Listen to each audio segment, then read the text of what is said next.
Yes, very good morning, everyone. This is the poem Elegy written in Country Churchyard. Today we are starting the text as I had already given the introduction and the facts related to the poet Thomas Gray and the poem Elegy written in Country Churchyard. Hope those things must be clear to you. Let us see the text of the poem now. The curfew tolls the knell of parting day. So here the poet, the speaker, and the poet Thomas Gray is here expressing the thing that it is the time of evening. Okay, parting day means when the day was parting and the evening had arrived. The curfew tolls and the church bell is curfew means to stop. Curfew refers to the stoppage of activity, means when all the activity will come to a stoppage, they will stop. So here the church bell is ringing. Knell is for the church bell, which is usually rung on the death of on someone's death or on the day of a funeral of someone, so it is called knell. So the church bell is ringing. The death of parting day means the day was dying, the day was leaving, and the evening had arrived. It was the time of evening, it was the time of twilight, and all the activities had ceased. They had stopped, and the people are now moving towards their houses. Okay, the lowing herd, the grazing herd of sheep went slowly over the Lee. They are moving towards from the Lee means the pasture land. So they are moving from the pasture land towards their uh, the place where they are tied, their homes. Okay, so they are coming towards their homes. The sheep, their herd, the cattle. The plowman is the farmer. Homeward plods his weary way. So this is very important line because two figures of speech are used here. The first is transferred epithet, and the second figure of speech is alliteration. Plowman homeward plods. P is repeated, so due to the repetition of P and due to the repetition of W, weary way, it is alliteration, it is clear. Then it is the example of transferred epithet also. How it is transferred epithet? Because I told you in the last classes, when the adjective of something is transferred to another thing, it is called transferred epithet. So in this line you can see the plowman is farmer. Homeward plods means walks, treads, moves. So plowman is moving, plowman is treading, walking towards his home, his weary way, and he is so weary due to the activity of the whole day. Okay, he is so weary, so tired he is. So here the poet is saying plowman homeward plods his weary way. So the way is not weary, the farmer is weary. Weary is the farmer, not the way. So weariness of the farmer is transferred to the way, कि रास्ता थका हुआ है. रास्ता यहाँ थका हुआ नहीं है. थका हुआ कौन है? यहाँ पर फार्मर थका हुआ है. तो हमने जो फार्मर का एपिथेट है, फार्मर का जो एडजेक्टिव है, जो उसके लिए यूज़ करना चाहिए था, वो हमने किसके लिए यूज़ किया है? रास्ते के लिए, वे के लिए. तो this is the example of transferred epithet. Like if I am saying, very simple example I am giving to you, शायद मैंने पहले भी आपको समझाया होगा. I live in a happy house. So house is not happy, you are happy by living in this house. Okay, so this is the example of transferred epithet. And leaves the world to darkness and to me. So the speaker is all alone standing near the churchyard. Church yard के बाहर वो खड़े हैं. Church है और Buckingham शायर के stock पोजिस नाम के गांव के सेंट गाइल्स चर्च में पोएट थॉमस ग्रे खड़े हुए थे और यहाँ पर वो खड़े होकर कह रहे हैं कि सब अपने अपने घरों को जा रहे हैं और बस मैं रह गया हूँ यहाँ पर और ये अंधेरा. And leaves the world to darkness. The darkness is there in the surroundings and to me, and I am also here. And rest of the things are moving towards their cozy places. सब अपने अपने जो comfy places हैं, comfortable places हैं, वहाँ पर जा रहे हैं. Now fades the glimmering landscape on the side. जो एक शाइनी लैंडस्केप था वो भी धीरे धीरे फेड अवे होता जा रहा है. जो रोशनी थी दिन की वो धीरे धीरे डस्क में, डॉन से डस्क में चेंज होती जा रही है. And all the air a solemn stillness holds. और पूरे वातावरण में, पूरी सराउंडिंग में एक सीरियस स्टिलनेस, शांति, पीस फैल गया है. Save where the beetle wheels is droning flight. तो केवल कुछ आवाज़ें आ रही हैं सराउंडिंग्स एनवायरनमेंट में से. तो पहली आवाज़ तो थी बीटल की. एक तरह का इंसेक्ट होता है बीटल. तो वो जो बीटल है वो जब व्हील कर रहा है, वो जब घूम रहा है तो उसकी ड्रोनिंग साउंड उनको सुनाई दे रही थी. ठीक है. तो बीटल एक भंवरे की तरह दिखाई देने वाला इंसेक्ट होता है बीटल. तो उसका एक ये इस तरह का जो एक इंसेक्ट होता है, तो इसका ड्रोनिंग साउंड उनको सुनाई दे रहा था. तो ड्रोनिंग जो ये वर्ड यहाँ पर हमने साउंड के लिए यूज़ किया है, इसको आप बोलेंगे ओनोमेटोपिया. ठीक है. What it will be called, onomatopoeia, droning. So the beetle was wheeling around the light. वो लाइट के आसपास चक्कर काटता रहता है और उसकी जूम करने की जो ड्रोनिंग साउंड होती है वो सुनाई दे रही थी. एंड ड्राउजी टिंकलिंग्स लल द डिस्टेंट फोल्ड्स. तो बहुत दूर से, from the distant folds, from the distant stables, the places जो बंद हैं चारों तरफ से, उसके लिए वर्ड यूज़ हो रहा है फोल्ड्स. तो from distant places, from distant stables और the sheds of the cattle, जो कैटल के शेड्स होते हैं, उनके स्टेबल्स होते हैं, वहाँ से उनके गले में जो घंटी बंधी रहती है उसके टिंकलिंग की, घंटियाँ बजने की आवाज़ आ रही थी. तो उससे भी बहुत ड्राउजीनेस हो रही थी.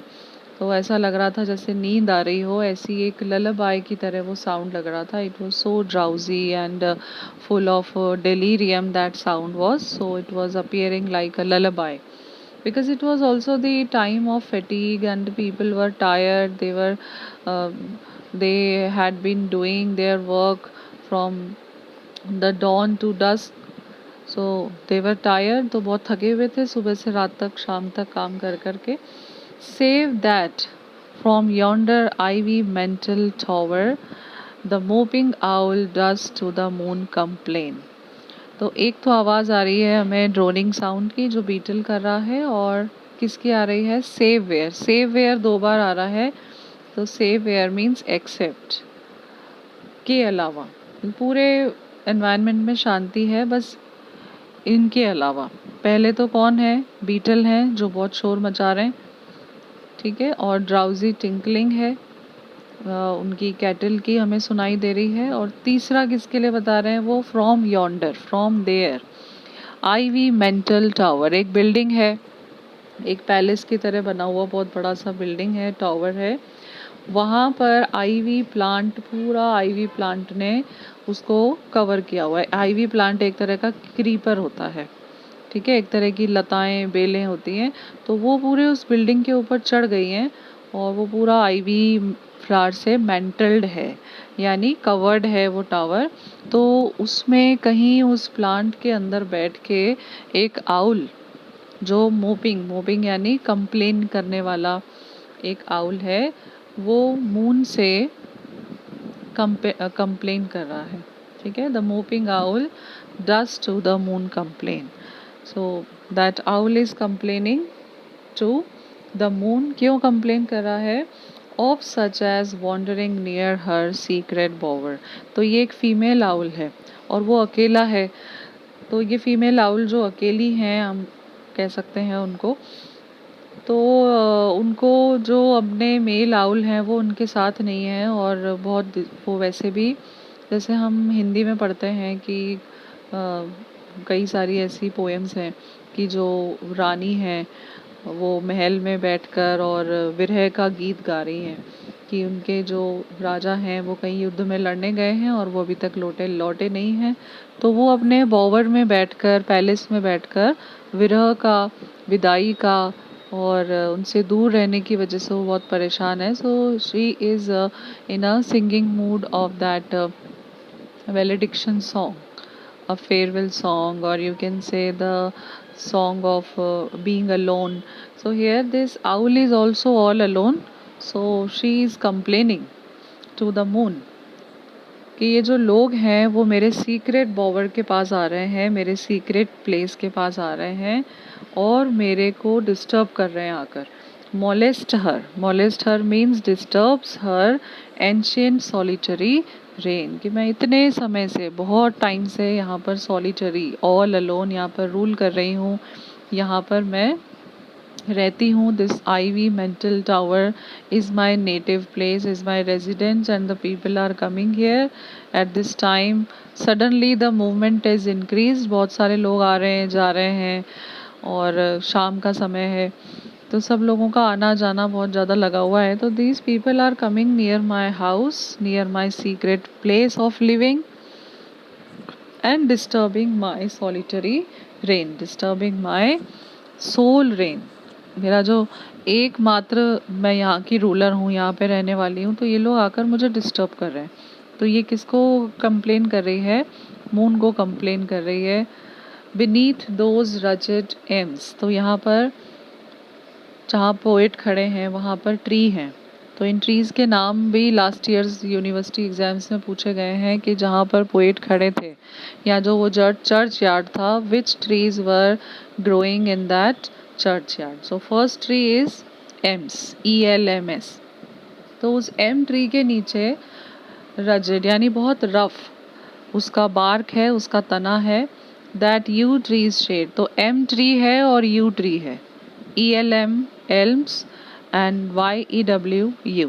Two trees are there in that churchyard and under the shade of these two trees where heaves, वहाँ पर ढेर बना हुआ है। heaves are the piles of the turf in many a moldering heap। तो यहाँ पर moldering heap किसके लिए आ रहा है? graves के लिए।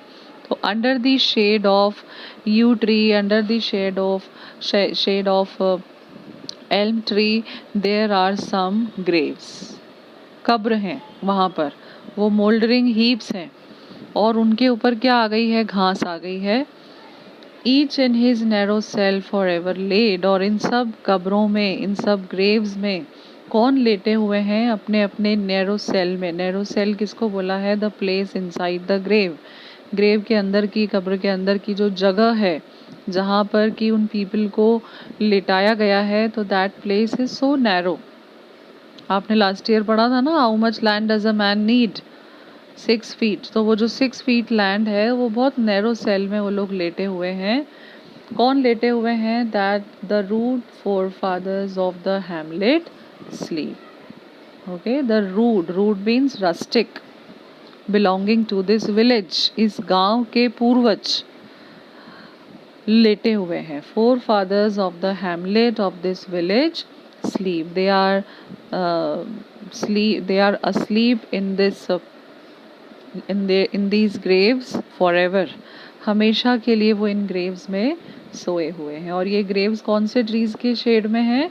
You tree and Elm tree. तो ये ऐसी नींद में सोए हैं कि इनको कोई नहीं जगा सकता। The breezy call of incense breathing morn, कि चाहे कितनी ही खुशबू वाली फ्रेगरेंट, इंसेंस ब्रीदिंग मीन्स खुशबुएं जो साथ में लेकर आए, इंसेंस फ्रेगरेंस साथ में लेकर आने वाली मॉर्निंग, फ्रेगरेंस साथ में लेकर आने वाली ब्रीजी एयर इनको नहीं जगा सकती है। The breezy call, the fragrant air of the morning can not arouse them from there sleep. The swallow twittering वो चिड़िया जो ट्विटर कर रही है from the straw built shed, अपने नेस्ट में से। जो चिड़िया होती है ना, वो सुबह सुबह एकदम से पहले निकलती नहीं है, पहले वो बहुत देर तक अपने नेस्ट में बैठकर चहचहाती रहती है, ट्विटरिंग करती रहती है। तो जो स्वेलो की हम कई बार चिड़िया के चहचहाने की सुबह सुबह आवाज़ सुनकर उठ जाते हैं। तो अब ये जिस जगह पर सो रहे हैं वहाँ से इनको किसी चिड़िया की ट्विटरिंग की साउंड भी नहीं जगा सकती है। The swallow twittering from the straw built shed, the swallow, the bird who is lying inside his nest cannot arouse them from their sleep. The cock's shrill clarion, मुर्गे की बांग, जो मुर्गा है उसकी श्रिल बहुत तीखी चुभने वाली क्लैरियन बांग की जो आवाज़ होती है, it also can not arouse them. और द इकोइंग हॉर्न, और या फिर जो इकोइंग हॉर्न है, यहाँ पर भेड़िए की जो जंगल से आने वाले जो वाइल्ड साउंड्स होते हैं उनको हॉर्न कहा है यहाँ पर। तो जो वाइल्ड साउंड्स हैं वो भी इनको नहीं जगा सकते हैं। No more shall rouse them from their lowly bed. तो लोली बेड का मतलब है हम्बल बेड। जब किसी की भी डेथ हो जाती है तो वो जिस जगह पर जाते हैं उससे नीचे कोई नहीं जा सकता, तो that is the lowest place, that is the humble place, the ultimate destination of everyone. So that's why the name lowly bed is given here.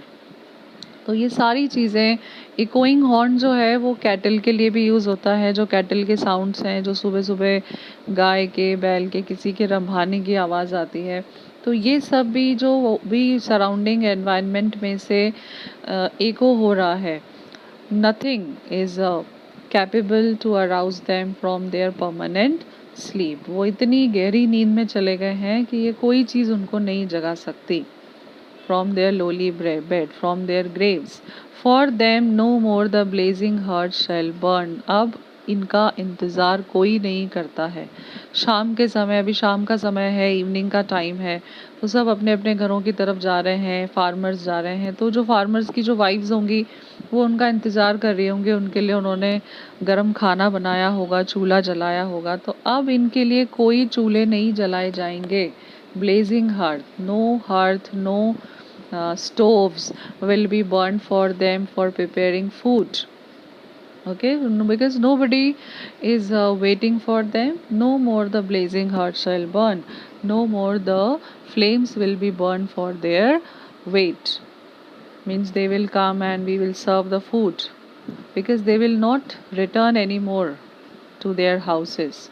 और बिज़ी हाउस वाइफ प्लाई हर इवनिंग केयर, और जो house wives होती हैं वो evening के समय कुछ खास तैयारी करती हैं कि उनके जो हस्बैंड्स होंगे वो घर पर आएंगे तो उनके लिए वो क्या क्या सर्व करने वाली हैं, क्या क्या डिश उन्होंने आज उनके लिए बनाई हैं, क्या क्या डिलीशियस डेलिकेसीज उनको वो सर्व करेंगी।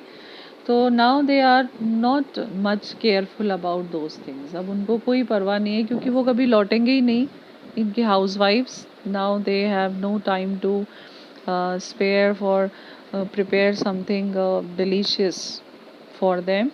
No children run to list their sire's return. बच्चे जब फादर आते हैं तो भागकर गोदी में चढ़ जाते हैं और सोचते हैं कि फादर उनको बहुत प्यार करेंगे, अफेक्शन उनका मिलेगा हमें फादर का। The caresses, the cherished love of father they will get. लेकिन अब उन बच्चों ने भी अपने मन को मना लिया है कि अब हमारे पापा, हमारे फादर अब कभी नहीं लौटेंगे।